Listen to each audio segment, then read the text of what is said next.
Buenas tardes, los saluda Lidia Alvarado, estudiante de la maestría en Derecho Fiscal por la Universidad Marista de San Luis Potosí.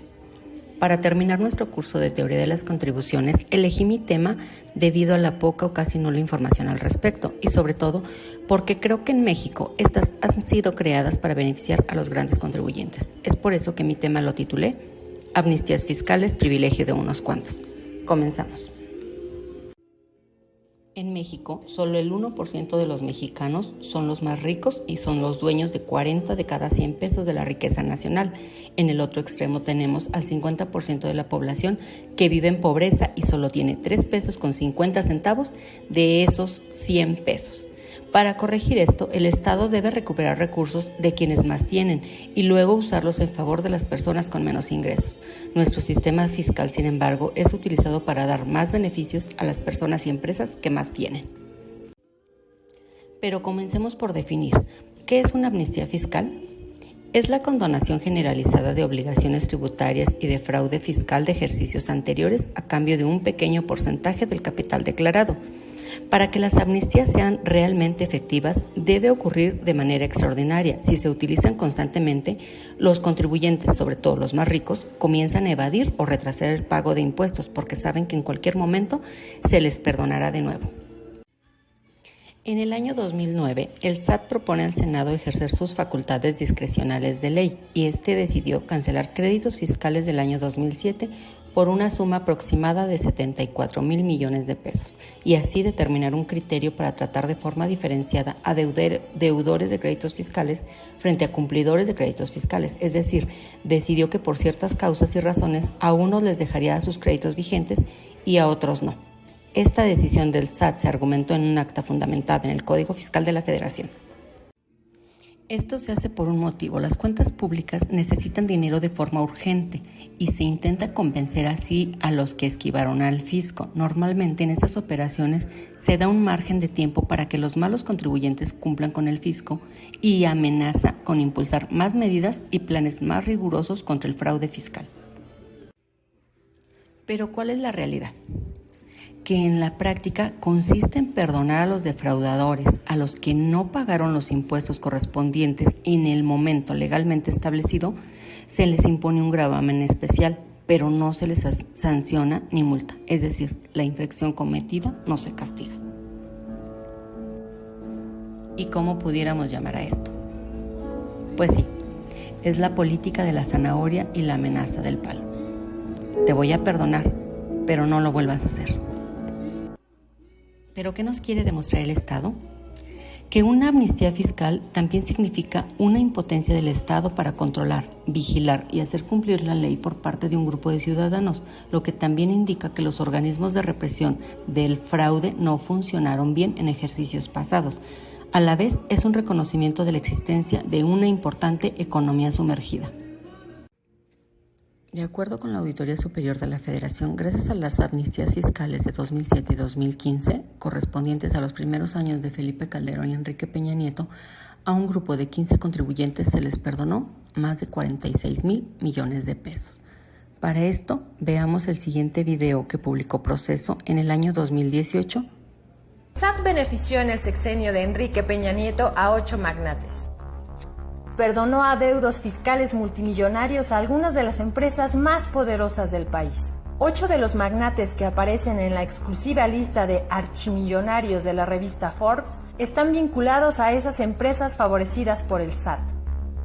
Sus nombres es muy probable que les suenen conocidos: Carlos Slim Elú, Ricardo Salinas Pliego, María Asunción Aramburu Zavala, la familia Hank, Rufino Vigil González, Emilio Azcárraga Gallán, Roberto Hernández Ramírez y David Peñalosa Alanís. Estos 8 personajes aparecieron en la lista de los 2.153 que detentan más de $1,000 millones en 2019. Es más, las fortunas de estos 8 multimillonarios suman $88.400 millones. A estos hombres archimillonarios, la fortuna les sonríe siempre. ¿Sabe cuántos miles de millones de pesos le perdonó el SAT a estos necesitados emprendedores? 1.458 millones de pesos. La información la obtuvo Proceso mediante el portal de obligaciones de transparencia. Algunas de las firmas beneficiadas con este perdón son de las más importantes del país, o bien de las contratistas más favorecidas por el gobierno de Enrique Peña Nieto. Entre esas se encuentran ICA, Grupo Carso, Pinfra, Grupo Modelo, CIMEC, Soriana, Volkswagen y BMW.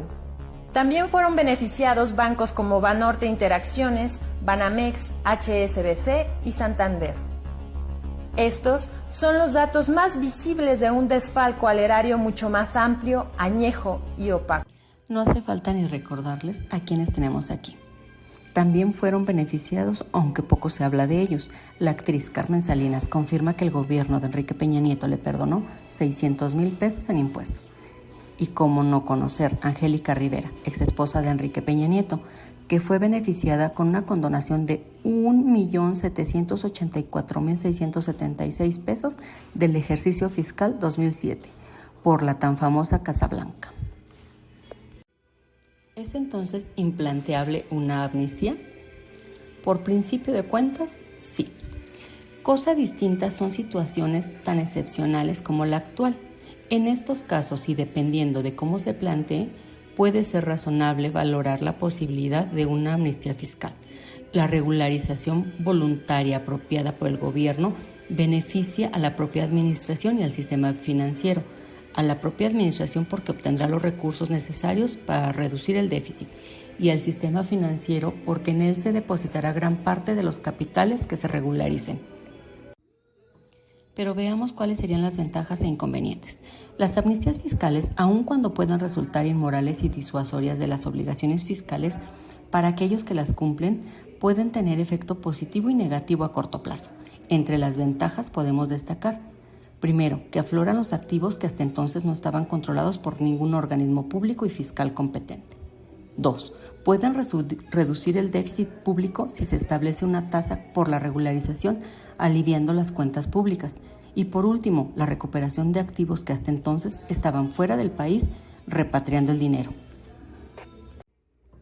Sin embargo, también existen inconvenientes. Las amnistías fiscales dejan dudas de la eficacia de la lucha contra el fraude, haciendo ver que es posible eludir impuestos al fisco.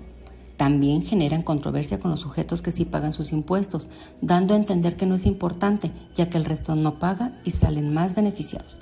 Por último, reducen la recaudación del fisco, ya que obtiene menos recursos por la regularización de la que corresponde al pagar regularmente los impuestos, sobre todo esos activos ocultos y las sanciones por tenerlos ocultos.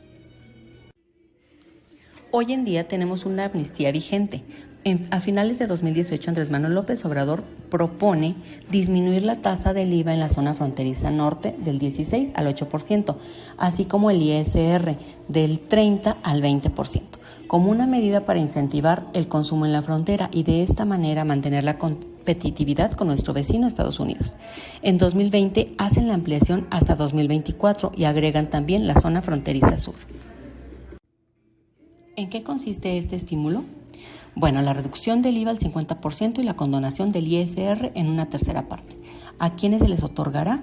El estímulo está dirigido a los contribuyentes residentes en México y residentes en el extranjero que cuentan con un establecimiento permanente en México y que perciben ingresos exclusivamente en la región fronteriza norte.